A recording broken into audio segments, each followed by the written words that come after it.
예, 안녕들 하십니까? 오늘 안식일 아침 대예배 오신 여러분들 환영합니다. 우리 경배와 찬양하겠습니다. 먼저 함께 부를 찬미는 선한 능력으로 함께 찬미하겠습니다.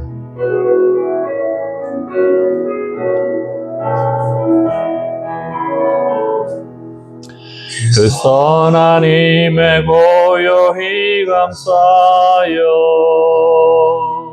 그 놀라운 평화를 누리며 그대들과 함께 걸어가네. 그대들과 한 해를 여네.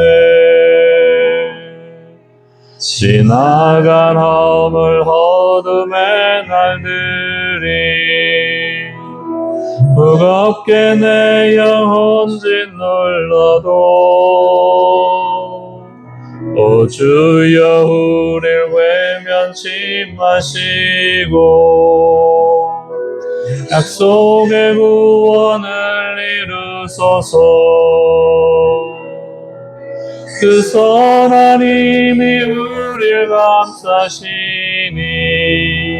믿음으로 위로 나를 기대하네. 주 언제나 우리와 함께 계셔 하루 또 하루가 늘 새로워. 주께서 밝히신 작은 촛불이 어둠을 헤치고 타오르네. 그 빛에 우리 모두 하나 되어 온 누리에 비추게 하소서. 그 선한 힘이 우릴 감싸시니 믿음으로 위로 나를 기대하네. 주 언제나 우리와 함께 계셔 하루 또 하루가 늘 새로워. 이 고요함이 깊이 번져갈 때 저 가슴 벅찬 노래 들리네. 다시 하나가 되게 이끄소서. 당신의 빛이 빛나는 이 밤 그 선한 힘이 우리를 감싸시니 믿음으로 위로 나를 기대하네. 주 언제나 우리와 함께 계셔 하루 또 하루가 늘 새로워.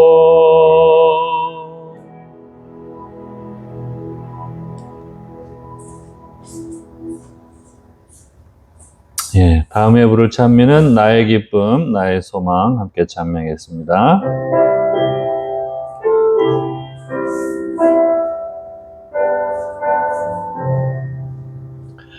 나의 기쁨, 나의 소망 되시며 나의 생명이 되신 주 밤낮 불러서 찬송을 드려도 늘 하신 마음뿐일세.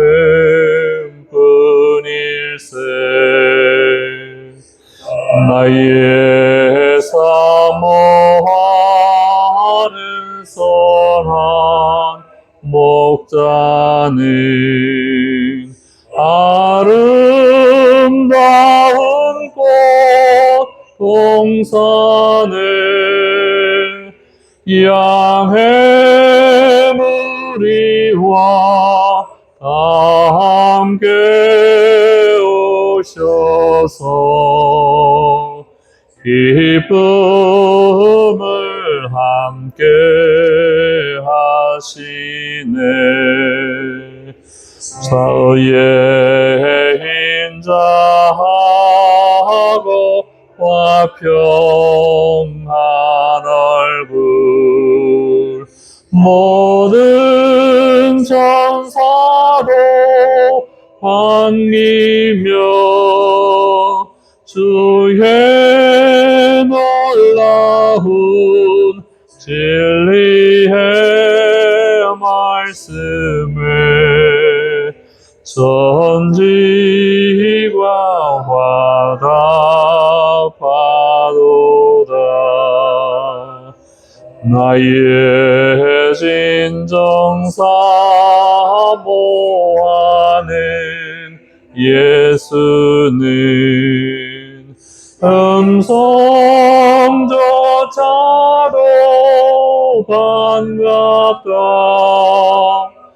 나의 생명과 나의 참 소망은 오직 주 예수뿐일세.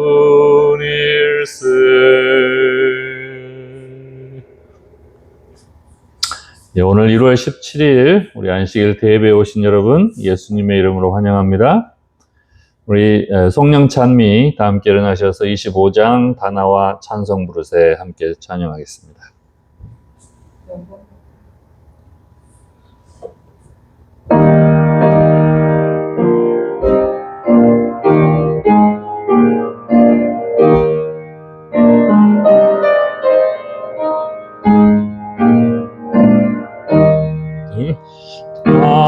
다나와 찬송 부르세 목소리 높여서 넘치는 기쁜 마음으로 하나님 기리세. 그 보좌 앞에 엎드려 한없는 감사와 무궁한 찬송 드려서 구세주 기리세. 하나님 높은 신이여 만왕의 왕이라. 저 깊은 물과 높은 산 다 다스리시네. 다나와 찬송 부르세 다같이 엎드려 주 앞에 무릎 꿇어서 창조주 기리세. 네, 이 시간 우리를 대표해서 이계림 기도 인도하겠습니다. 하늘에 계셔서 저희를 항상 축복해 주시기를 좋아하시는 아버지 하나님, 이 안식일에도 우리가 하나님 전에 우리 마음을 가지고 올 수 있도록 인도해 주셔서 감사합니다. 아멘. 이 시간 드리는 예배를 통해서 우리가 하늘의 거룩함을 맛보고 체험하여 우리 삶 속에 하나님의 거룩함을 전달하는 사람들이 될 수 있도록 인도해 주시옵소서. 아멘. 예수님 이름으로 기도합나이다. 아멘. 예, 또 한 주간 동안 여러분 평안히 잘 지내셨습니까? 예, 오늘은 우리가 이제 디모데후서를 다 마치고요. 이제 새로운 성경책인 디도서를 공부할 차례입니다. 디도서도 디모데서와 마찬가지로 어떤 한 개인에게 보내는 서신인데요. 디도는 특별히 이 크레테 섬에서 목회를 했던 그런 사도 바울의 또 다른 영적 아들이었습니다. 그래서 사도 바울이 그에게 크레테 섬에서 어떻게 교회를 치리할 것인지에 대한 권면의 말씀을 주고 있는데요. 이 크레테 섬에 있는 성도들을 대상으로 주는 이 메시지의 핵심은 거짓말쟁이라고 불려지는 이 섬 사람들에게 거짓 없는 하나님을 소개함으로써 그들이 복음을 받아들이고 새로운 삶을 살 수 있도록 초청하라라고 하는 말씀입니다. 왜 이 크레테 섬은 이 거짓말의 섬이 됐을까요? 디도서 1장 12절에 보면 이 크레테인 중에 어떤 선지자가 말하되 크레테인들은 항상 거짓말쟁이며 악한 짐승이며 배만 위하는 게으름뱅이다 하니, 여기서 말하는 배는 타고 다니는 배가 아니고 자신들의 배, 것라고 하는 것이죠. 온갖 우리 삶의 각종 육체적인 욕구들을 만들어내는 이 것을 뜻하는 내용이 되겠습니다. 여기서 우리가 보이는 이 크레테, 여기 보시면 여기 크레테 섬이 있죠? 이게 그리스의 한 섬, 큰 섬 중에 하나고요. 크레테 섬이 이렇게 아주 관광지들이 많은 그런 섬입니다. 근데 옛날 이 사도 바울이 살던 당시에 이 그레데인처럼 말하네? 이렇게 하는 말은 너 왜 이렇게 거짓말하냐? 이런 말과 동의어로 사용될 만큼 그만큼 이 크레테 사람들은 주변 지역 사람들에게 거짓말하는 사람들로 아주 악평이 자자했다라고 합니다.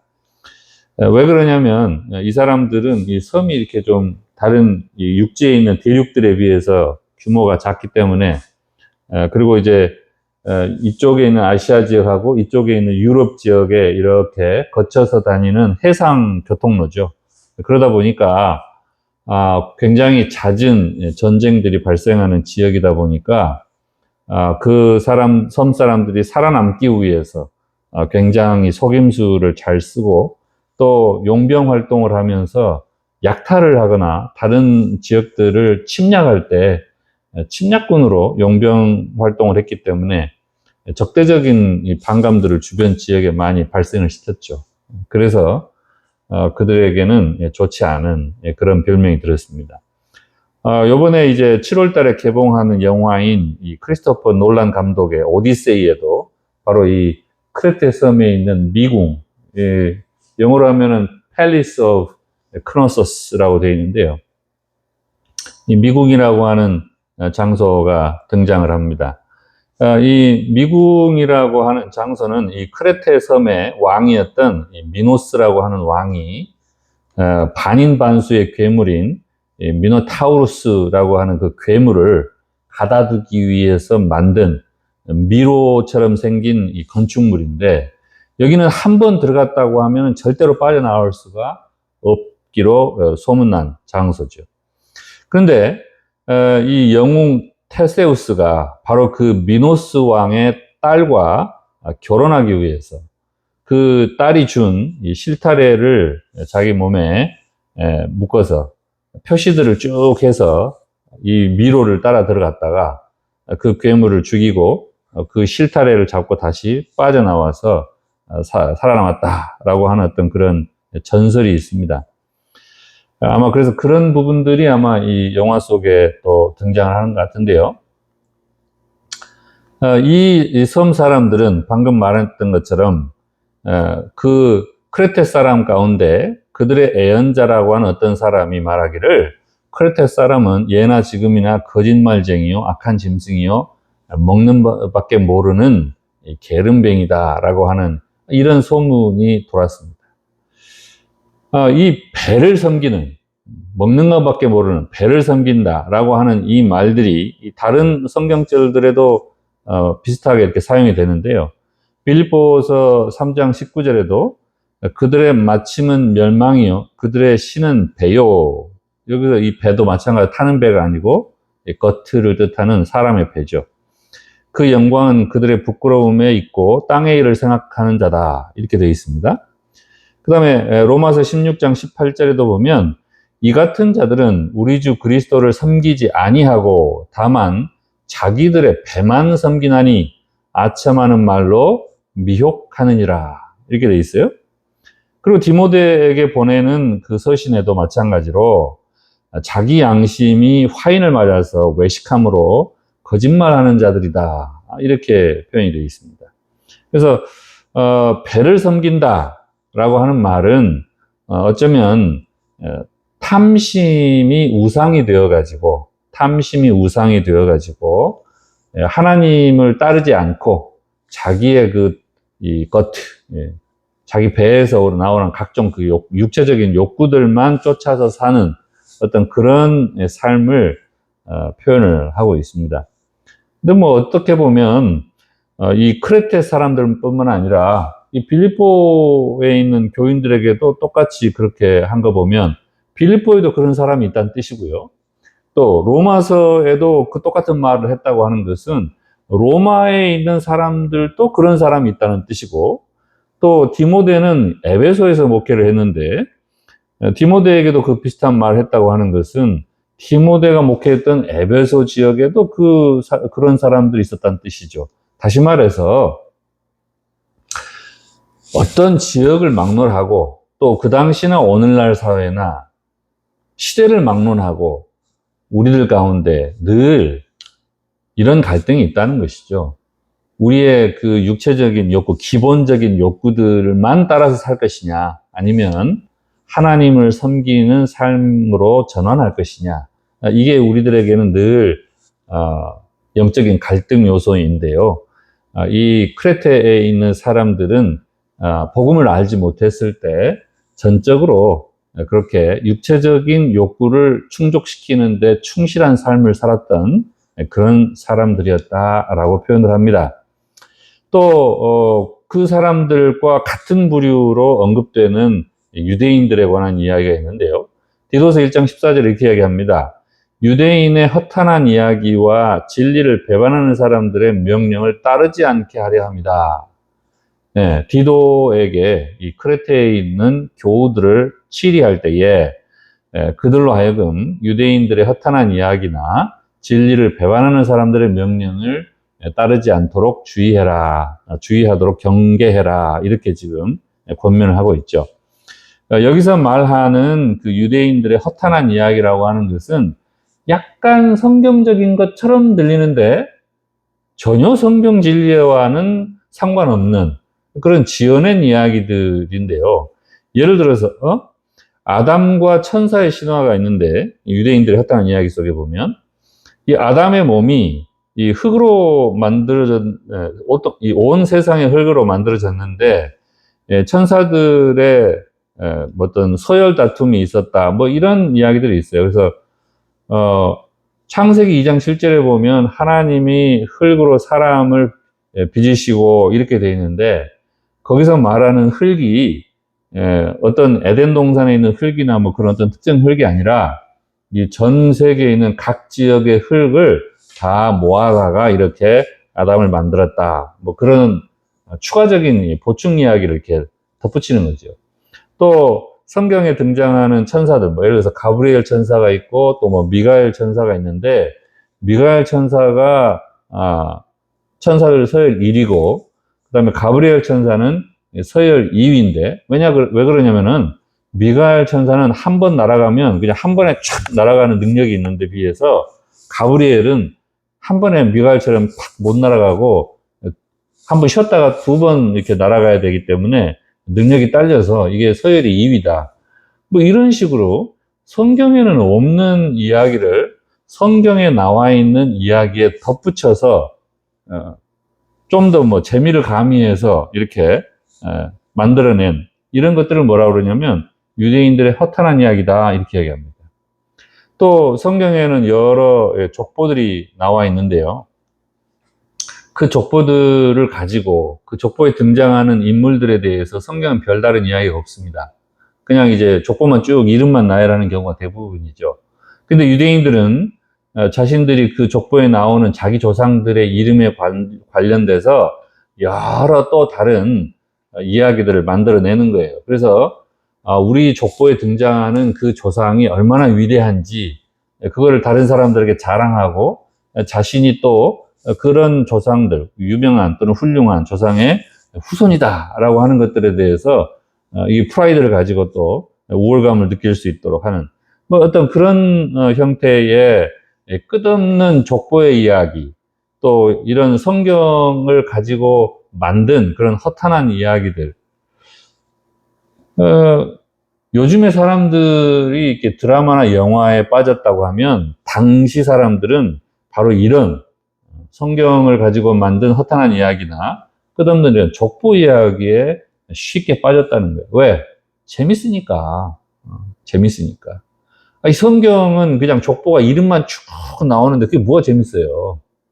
그런데 거기다가 살을 붙여가지고 이 족보에 나오는 이 사람은 이렇고 이런 일들을 했고 뭐 그런 아름다운 이야기들을 붙이니까 상상의 나를 피면 사람들이 우리가 그런 사람의 후손이구나. 얼마나 막 뿌듯합니까? 그래서 그런 이야기에 그때 당시 사람들은 쉽게 빠졌다 그 말이에요. 그리고 유대인들이 이제 제사장에게 레위기서에 명령되어 있던 그런 정결 예식이나 이런 것들을 일반 사람들에게도 하도록 이야기를 하고 그 목적이 그거죠. 자기들이 그것들을 이 일반 사람들보다 또는 이방인들보다 훨씬 더 잘 준수하기 때문에 영적으로 우리가 훨씬 더 우월하다라고 하는 그런 우월감을 얻기 위하고 또 그 잘 못하는 사람들을 정죄하거나 또는 얕잡아 봄으로써 상대적인 우월감을 얻고자 하는 뭐 그런 형태로 이런 정결 예식이나 또는 뭐 여러 가지 그런 외적인 의식들을 많이 강조를 했죠. 근데 그런 것들이 이런 허탄한 이야기나 또 족보적인 신화나 족보에 등장하는 신화나 또 이런 각종 정결 예식이나 규례에 관한 그런 이것들이 과연 이 성경의 복음의 능력을 경험하게 하는 데 있어서 도움이 되느냐 그렇지 않느냐라고 하는 거예요. 사도 바울은 분명하게 이야기합니다. 그런 것들은 우리가 복음의 능력을 경험하는데 방해 요소가 되기 때문에 그런 것들을 따르지 않도록 해라 라고 교훈하고 있습니다. 왜 그럴까? 우리가요, 이 체화된 신학이다라고 하는 표현이 있는데요. 이 체화된 신학이라고 하는 것은 자기도 모르게 태어나면서부터 물려받은 그런 문화적인 유산이나 또는 역사적인 그런 유산들이 내 사고방식을 지배함으로써 나도 모르게 습관적으로 내 행동이나 어떤 얼굴 표정을 통해서 나타나는 것을 우리가 체화된 신학이다. 이렇게 표현을 합니다. 그러니까 우리가 어떤 만나가지고 인사를 할 때도 한국 사람들은 그냥 자연스럽게 이렇게 고개를 숙이잖아요. 그리고 아니면 이제 처음 만난 사람 소개하면은 그냥 이렇게 악수를 하죠. 그런데 예를 들어서 유럽 남부 유럽 쪽에 남부 유럽에서 오신 분들 그런 분들은 만나서 인사를 하면 허그를 먼저 하죠. 그리고 가까운 사람들이 또 만나면 이게 세 번 이렇게 볼에 이렇게 좌우로 이렇게 터치를 합니다. 그런 것들이 무의식적으로 이렇게 등장을 하죠. 그리고 팬데믹이 지나고 나면서 제가 이제 그동안에는 한인교회에서만 목회를 쭉 하다가 이제 병원에서 일을 하면서 이제 일반 미국에 오신 분들하고 같이 이렇게 섞여서 일을 하다 보니까 헷갈리는 부분이 하나가 있는데 팬데믹 전에는 그냥 대부분 다 악수로 했죠. 근데 팬데믹이 생기면서 이제 주먹을 마주치는 쪽으로 바뀌었어요. 이렇게 접촉을 좀 더 덜하게 하기 위해서 그렇게 하는 것이죠. 아니면 이렇게 팔꿈치를 이렇게 부딪히거나 이런 형태로 인사가 좀 바뀌었어요. 그래서 어떤 사람들이 그 2, 3년 짧은 기간 동안에 특히 이 젊은이들이 그런 변화에 상당히 빨리 적응을 하잖아요. 우리보다. 그래서 젊은 사람들이 만나면 악수를 하지 않고 주먹을 내밀어요. 그래서 손을 내밀다가 저도 모르게 이렇게 주먹으로 바꿔야 하는 그런 불편한 또는 어색한 상황들이 등장을 하는데, 이런 것들, 나도 모르게 자연스럽게 내 몸으로 표현되는 또는 몸으로 느껴지는 뭔가 이렇게 불편하다 또는 어색하다, 낯설다 라고 느껴지는 것들을 우리는 체화된 몸에 배인 그런 신학이다, 이렇게 표현을 합니다. 그러니까 이런 유대인들의 그런 허탄한 신화나 또 족보 이야기나 또 그런 정결 예식에 몰입하는 거나 이런 것들이 그 사람들의 역사, 1000년이 넘는 그 역사 동안 그들의 몸에 배어가지고 그들의 사고, 정신세계와 그들의 행동 양식을 확 지배하고 있었던 것이죠. 그들의 사고가 그래서 굉장히 경직돼 있어요. 그래서 그 틀에서 벗어나지를 못해요. 그 틀에서 벗어나려고 그러면은 굉장히 어떻게 해야 될지를 모르고 어색하고 낯설고 불편합니다. 그러니까 거기에 확 매여 있게 되는 것이죠.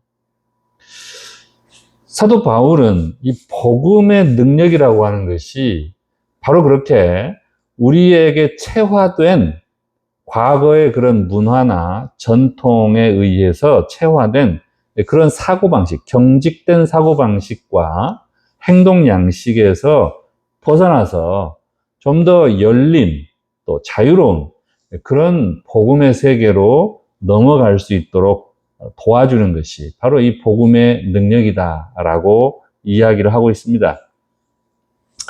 바울과 그의 참 아들 디도라고 이 성경에는 설명이 되는데요. 1장 5절에 이렇게 소개가 되죠. 내가 너를 그레데에 남겨둔 이유는 남은 일을 정리하고 각성의 장로들을 세우게 하려 합니다 라고 표현을 합니다. 이 크레테라고 하는 성 지역에 여러 성들이 있는데, 다시 말하면 도시죠. 작은 도시들이 있는데 그 각 작은 도시들의 그 교회 모임들을 리드할 수 있는 또는 교인들을 관리할 수 있는 장로들을 세울 수 있도록 디도에게 임명권을 줬죠. 자, 그러면서 장로들의 자격에 대해서 세 가지 기준을 제시합니다. 첫 번째, 가정적 모델로서 한 아내의 남편이면서 방탕하다는 비난을 받지 않는 또 믿는 자녀를 둔 사람을 장로로 택해라, 이렇게 이야기를 하고 있어요. 그래서 가정적으로 한 아내의 남편이면서 방탕하다는 비난을 받지 않고 자녀들을 믿음 안에서 잘 양육한 그런 사람이 장로가 돼야 된다, 이렇게 이야기를 하고 있죠. 그 다음에 두 번째, 성품적인 모델로서 고집대로 하지 않고 아주 급히 분을 내지 않고 잘 절제하고 거룩한 사람이라야 한다, 이렇게 이야기를 합니다. 그러니까 거룩, 다시 말해서 godliness 이렇게 돼 있죠. 그러니까 하나님을 닮은 그런 성품이라야 한다, 이렇게 표현을 하고 있어요. 그래서 하나님을 닮은 성품이 뭐냐?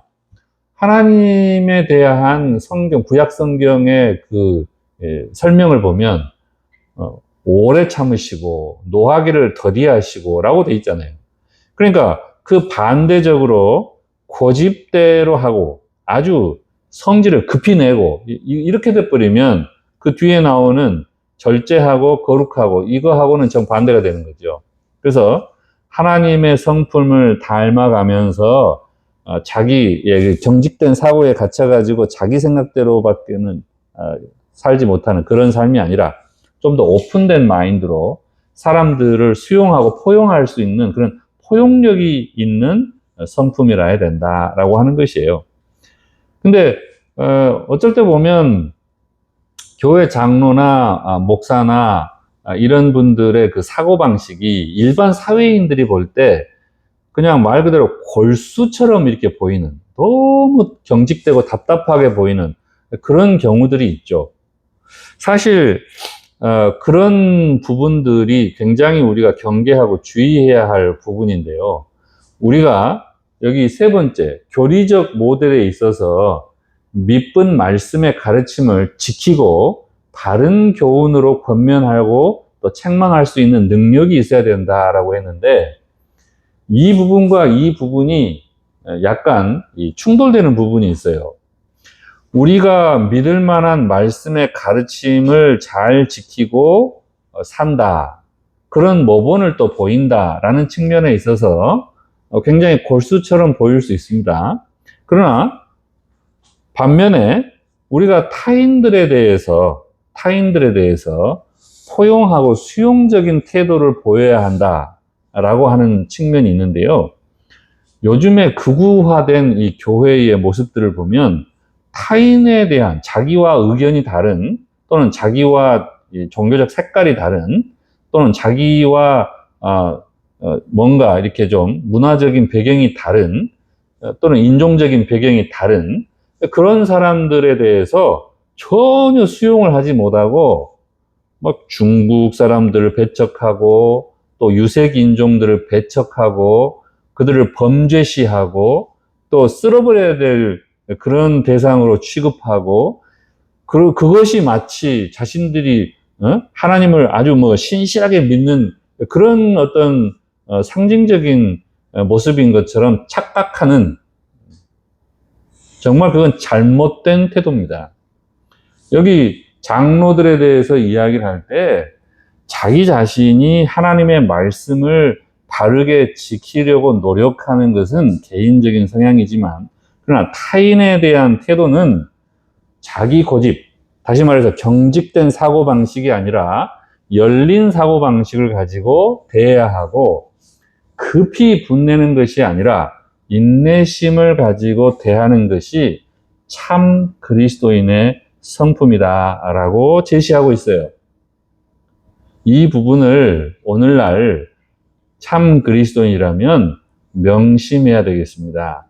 나와 인종의 배경이 다르고, 나와 종교적 배경이 다르고, 나와 어떤 생각이나 이런 것들이 다르다고 해서 그 사람들을 향해서 배척하거나 이렇게 하는 것은 결코 성경적인 모델이 아닙니다. 사도 바울은 디도에게 참된 지도자의 모습과 거짓 교사의 모습을 정확하게 대조적으로 설명을 합니다. 첫 번째, 근본적인 권위가 어디서 나오는가? 이 참된 지도자는 하나님께서 택하셨기 때문에 그 하나님의 진리의 말씀을 가지고 있음으로 인해서 그의 권위가 나온다라고 돼 있어요. 반면에 거짓 교사들은 허탄한 이야기를 가지고 사람의 명령을 기준으로 자신들이 교사로서의 어떤 권위가 있다라고 이야기를 합니다. 그 다음에 사역의 동기에 있어서 하나님의 청지기로서 사역을 하는 것이고, 거짓 교사들은 자신의 개인적인 더러운 이득을 쫓기 위해서 일하는 것이다 라고 되어 있습니다. 그 다음에 언어적인 특징이 참된 지도자들에게서는 믿을 만한 말씀, 또 바른 교훈이 나오는 반면에 이 거짓 교사들에게는 항상 허탄한 이야기, 꾸며낸 이야기, 지어낸 이야기들이 나오는 것이죠. 삶의 목표가 분명히 다릅니다. 참된 지도자의 삶의 목표는 하나님께서 우리에게 약속하신 영생을 소망하고, 이 땅에서 그 영생의 삶에 적합한 경건을 연습하는 그런 것을 삶의 목표로 둡니다. 반면에 거짓 교사들은 이 육체적인 욕구들을 충족시키기에 급급한 그런 삶을 살죠. 어제 저녁에 말씀드린 것처럼 이 자기 배만 위하는 탐욕이라고 하는 것은 정말 말 그대로 생존 본능, 생존 욕구에 치우친, 그래서 앞뒤 가릴 겨를이 없어요. 누구 남의 이 사정을 봐줄 겨를이 없어요. 그냥 자신의 안전과 자신의 어떤 풍요와 자신의 번영만 추구하기에 정신이 없어요. 그것이 다 어디에서 온 거예요? 사탄이 우리에게 넣어준 두려움에 대한, 죽음에 대한 두려움과 그런 생존 욕구에 몰입될, 지배당한 그런 것 때문에 그렇죠. 반면에 참된 지도자라고 한다면, 또는 우리가 참된 그리스도인이라고 한다면 하나님께서 우리에게 주신 영원한 생명에 대한 보증이 있기 때문에 우리가 더 이상 그런 죽음에 대한 두려움으로부터 시작되는 생존 본능과 이런 것들에 얽매이지 않고 우리의 마음에 늘 평안을 회복하고 살아가려고 하는 그런 경건을 연습하는, 그래서 기도로서 우리의 여러 어려움과 염려들과 근심들을 하나님께 맡기고 하나님께서 우리의 생각을 지켜주시도록 기도하고 주의 말씀을 통해서 그것을 거울 삼아서 우리 자신을 성찰하면서 살아가는, 경건을 연습하는 그런 것이 전혀 대조적인 모습으로 나옵니다. 그리고 마음과 양심이 깨끗한, 복음으로 정결하게 된 상태, 그 다음에 이 거짓 교사들은 아직 그런 마음과 양심이 깨끗해지질 않고 여전히 더러워진 상태로 남아있는 거예요. 더러워졌다라고 하는 것은 그의 마음에 죄책감이 씻어지지 않았다라는 뜻이고, 또는 그의 마음 속에 아주 깊은 곳에 수치스러운 부분들이 아직 씻어지지 않았다라고 하는 뜻이에요.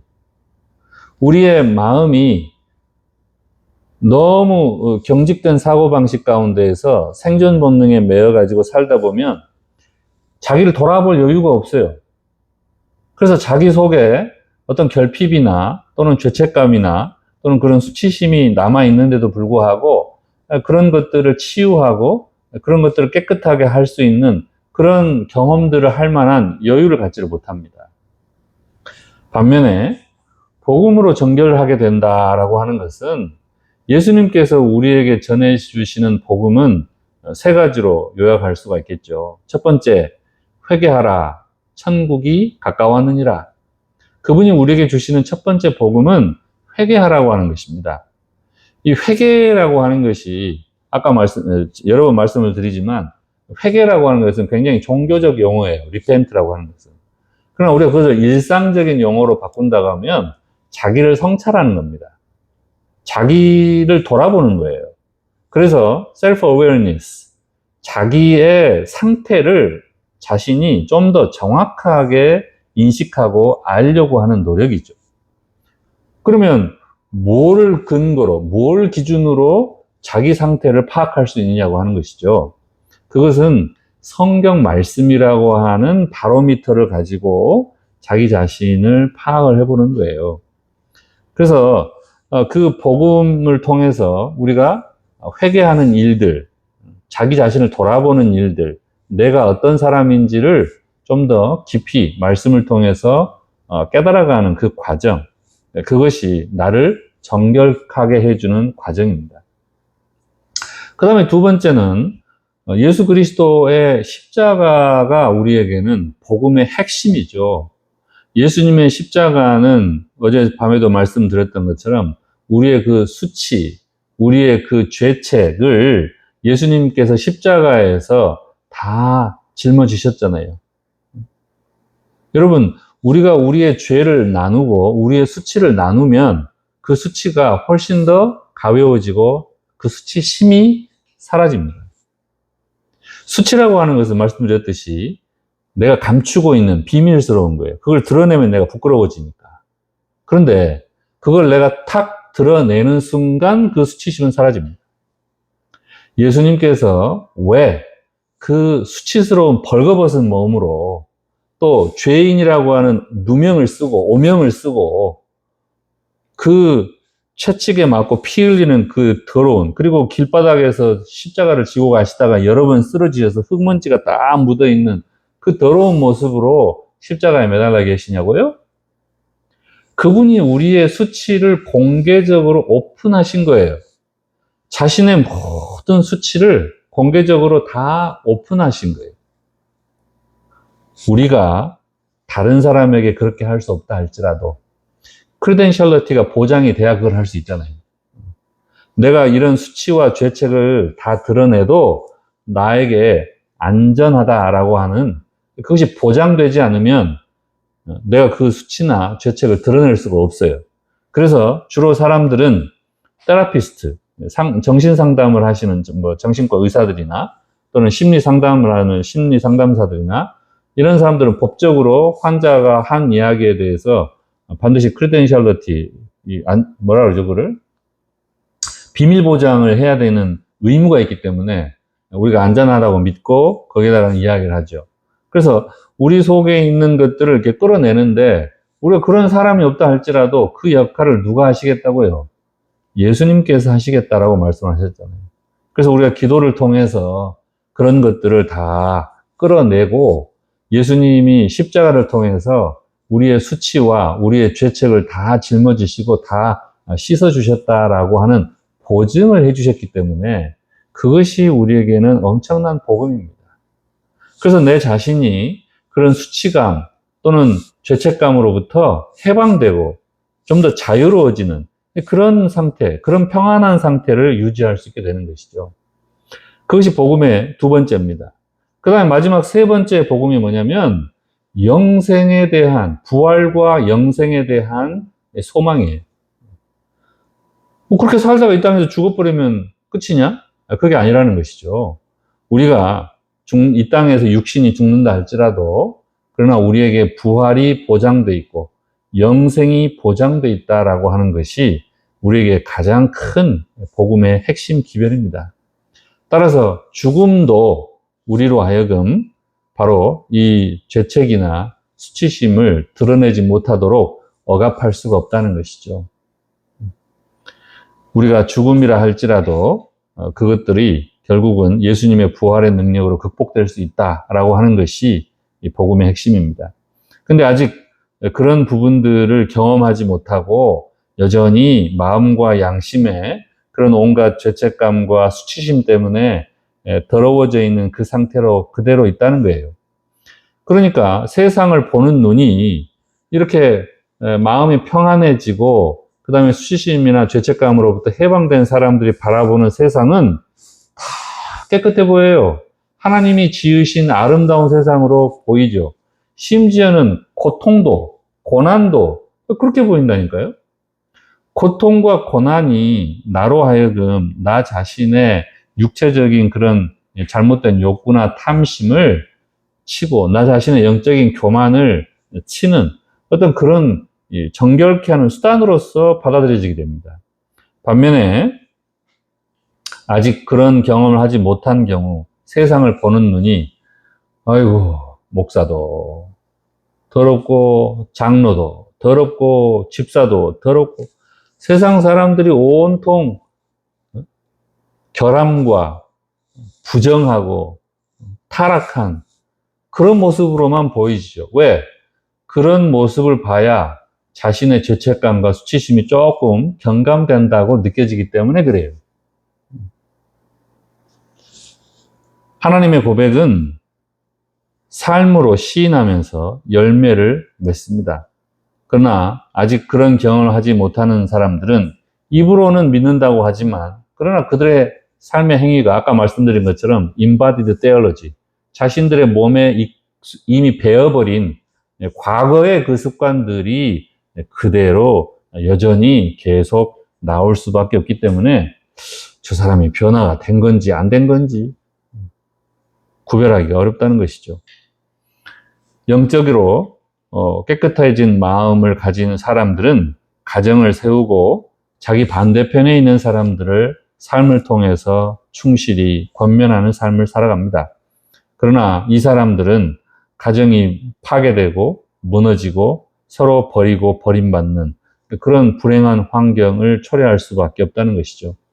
그러니 여러분이나 저나 누구라도 아직까지도 우리 속에 이렇게 내면의 자아가 더럽혀져 버리는 그런 죄책과 수치로 둘러싸여 있는 부분이 있다고 한다면 예수님의 복음을 통해서 우리가 정결함을 경험하고 우리의 마음속에 평안이 회복되고 하나님께서 우리에게 주시는 이 깨끗함, 이 깨끗함이라는 헬라어가 카타르시스예요. 카타르시스. 우리가 이 카타르시스를 경험을 할 때 어때요? 마음속이 후련해지고 시원해지고 차분해지잖아요. 그 평강, 그 평강한 상태, 그 상태를 우리가 회복하고 그런 상태의 사람들을 우리가 만날 때 어때요? 마음이 편안하죠. 대화하기가 참 편하고 즐겁죠. 왜요? 다 받아주니까, 다 들어주니까. 그런데 마음의 양심이 아직 더러워져서 경직된 사고방식에 갇혀있는 사람들은 다른 사람들의 이야기를 잘 이해하고 있는 그대로 받아들여지는 힘이 굉장히 약합니다. 그래서 오해를 하기 쉽고 상처를 주고받기 쉽고 그렇게 되기 때문에 대화하기가 굉장히 불편해져요. 여러분들이나 저나 우리의 삶의 부분들 우리가 가장 잘 알죠. 그동안에 우리의 삶이 정말 복음으로 정결하게 된 삶을 살아오고 있었는지 아니면 여전히 우리의 이 내면적인 자아가 더럽혀진 상태에서 아직도 복음으로 정결하게 되지 못하고 살아왔는지 한 번씩 살펴보면 좋겠습니다. 우리의 내면을 들여다보는 방법에 대해서 디도서 1장 15절에 사도 바울은 이렇게 이야기합니다. 깨끗한 사람들에게는 모든 것이 깨끗합니다. 그러나 더럽고 믿지 않는 사람들에게는 깨끗한 것이라고는 하나도 없습니다. 도리어 그들의 생각과 양심까지도 다 더러워졌습니다. 그러니까 우리가 지금 뭘 해야 돼요? 우리의 생각과 우리의 양심이 아직 깨끗해지지 않은 죄책이나 또는 수치심으로 아직 얼룩져 있는 그런 부분, 특히 이 트라우마적인 경험들을 하게 될 때 우리가 깊은 수치심을 갖게 되고 또 죄책감을 얻게 됩니다. 그래서 그런 트라우마적인 경험들이 충분히 내적으로 관찰되고 또 그것들이 표현되고 함으로써 우리의 생각과 양심이 복음으로 정결케 되는 그런 경험들을 우리가 할 수 있게 되기를 바랍니다. 크레테 사람들의 삶의 그 과거 사도 바울 당시와 이후 복음이 들어간 이후에 오늘날의 이 삶의 방식은 180도 달라졌어요. 바울 당시 1세기 이 사람들의 주요 생계수단은 해상 무역이나 용병 활동이나 해적행위였습니다. 그러니까 해적질하고 용병으로 싸움질하고 또 해상무역해서 속이어서 물건 팔아먹고 이런 일들을 주로 했기 때문에 주변 사람들로부터 좋은 평판을 들을 리가 없고 그전 늘 적대적인 관계에서 생존의 위협 가운데에서 생존 본능으로 살았기 때문에 그들은 더러운 이득을 위해서 속임수와 거친 성품이 마치 거짓말쟁이의 섬이다 이런 별명을 얻을 수밖에 없는 그런 대다수의 삶이었다는 것이죠. 그런데요, 이제 1세기 이후 복음이 들어가고 교회가 점점 번성을 하고 하면서 오늘날 이 크레테 사람들의 삶에 대한 관광객들, 그 지역을 방문했던 사람들의 평가를 보면 완전히 달라졌습니다. 현재는 주로 그 섬의 수입 수단이 관광, 그 다음에 올리브나 포도 같은 고부가 가치가 있는 농업이라고 해요. 그리고 거기에서 나오는 그런 포도나 또는 올리브유 같은 것을 통해서 지중해 식단을 메뉴를 개발을 해가지고 이 지중해 식단의 발원지로 이 크레테 섬이 사랑받고 있다고 그러죠. 그래서 현재 이 관광객들이 이 크레테 섬을 다녀와서 그 사람들의 친절도, 현지인들이 얼마나 친절한가에 대해서 물어보면 96%가 만족을 하고요. 그 다음에 그 크레테 섬에 살고 지내기가 얼마나 안전하냐? 92%가 안전하다고 느낍니다. 그리고 환대, 이 필럭세니아라고 부르는데요. 다른 인종들을 사랑한다라는 뜻입니다. 이 필로스라는 말하고 제노스라고 하는 말, 인종이라는 뜻이죠. 이 결합된 말이죠. 그래서 다른 인종들도 사랑한다라고 하는 표현이에요. 그래서 얼마나 손님들을 잘 환대하느냐라고 하는 건데 95%의 관광객들이 이 크레테 원주민들로부터 환대를 받고 있다라고 느꼈다고 하는 거예요. 그래서 근데 우리가 막 이탈리아 로마 같은 데 가면 막 소매치기 엄청 조심하라고 하잖아요. 그래서 거기는 좀 악평이 나 있죠. 이탈리아 쪽은. 그런데 이 그리스 남부에 있는 이 크레타 섬은 굉장히 사람들에게 긍정적인 효과가 있다라고 하는 것이에요. 그래서 크레테인들이 낯선 손님을 가족처럼 대접하는 이 필록세니아를 최고의 가치로 여기고 그런 것들을 자신들의 어떤 정신문화 또는 문화적 유산으로 계속해서 보존하고 있다라고 하는 것입니다. 따라서 과거 사도 바울 당시에 악한 짐승이고 자기 배만 채우려고 하는 그런 아주 나쁜 사람들이다라고 하는 그 변명은 복음이 들어가기 이전 그 크레테 섬 사람들의 이미지예요. 그런데 복음이 들어간 이후 이 크레테 섬 사람들의 이미지는 이 필록세니아, 낯선 사람들을 사랑하는 그런 이미지로 완전히 바뀌었다고 하는 것이죠. 저는 복음이 들어간 지 2000년의 세월이 지나서 지금도 그 섬에는 이 디도가 사역했던 그 교회 유적지들이 그대로 남아 있다고 하고요.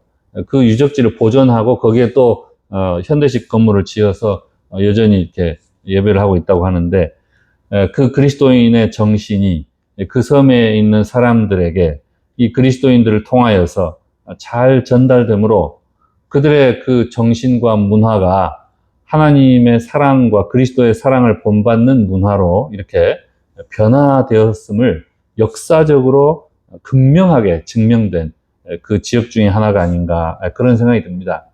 따라서 우리가 뭐 실시간으로는 이 변화를 추적해서 확인할 수는 없겠지만 그러나 오랜 시간이 지나면서 우리 스스로도 또 우리를 경험하는 다른 사람들로부터도 우리 자신이 이 크레테 섬 사람들과 같은 그런 모습으로 변화되기를 소망합니다. 디도서 1장 1절에 사도 바울은 하나님이 택하신 자들의 특성에 대해서 세 가지를 전합니다. 믿음과 경건함에 속한 진리의 지식과 그리고 영생의 소망을 위함이다. 여러분, 우리 모두가 하나님과 그리스도에 대한 이 믿음을 근거로 우리의 삶이 어떻게 경건을 연습할 수 있는지 실체적인 지식을 가지고 지혜를 가지고 하나님이 약속하신 그 영생의 소망으로 풍성한 그런 삶을 살게 되시길 바라고 오늘 말씀을 마치겠습니다. 마치는 찬미 398장 저 가나안 땅 복된 성에 우리 함께 찬미하겠습니다. 398장 저 가나안 땅 복된 성입니다.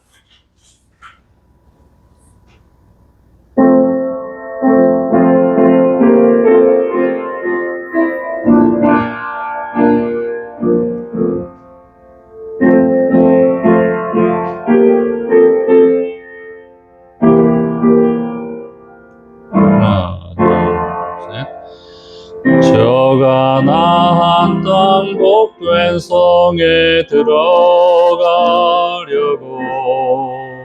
내 무거운 짐 벗어버렸네. 죄 중에 다시 방황할 일 전혀 없으며 저 생명신의 가에 살겠네. 길이 살겠네. 나 길이 살겠네. 저 생명신의 가에 살겠네. 길이 살겠네. 나 길이 살겠네. 저 생명신의 가에 살겠네. 4절 찬미하겠습니다. 2절 찬미하겠습니다. 그 불과 구름 기둥으로 인도하시니 내 가는 길이 평평하겠네. 저 요단강을 믿음으로 건넌 후에는 저 생명신의 가에 살겠네.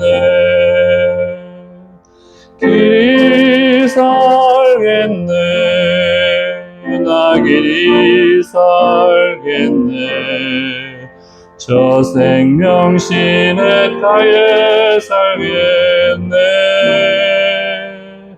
길이 살겠네. 나 길이 살겠네. 저 생명 시냇가에 살겠네.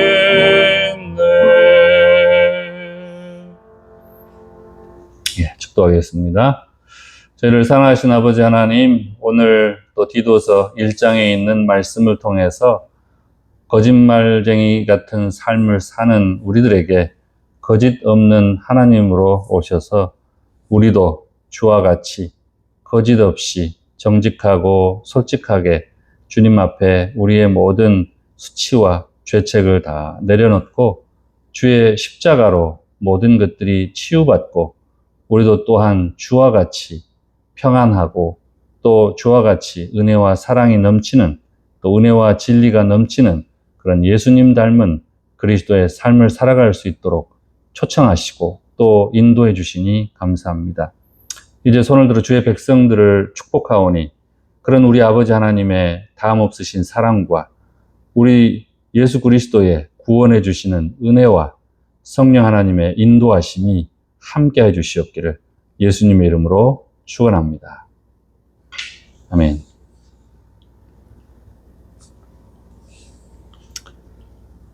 예, 이상으로 오늘 안식일 대회를 마치겠습니다. 또 오늘 안식일 오후에 오늘 함께 나눈 이 말씀들을 가지고 또 묵상하시고 또 개인 기도하는 시간들 갖게 되시기 바랍니다. 감사합니다.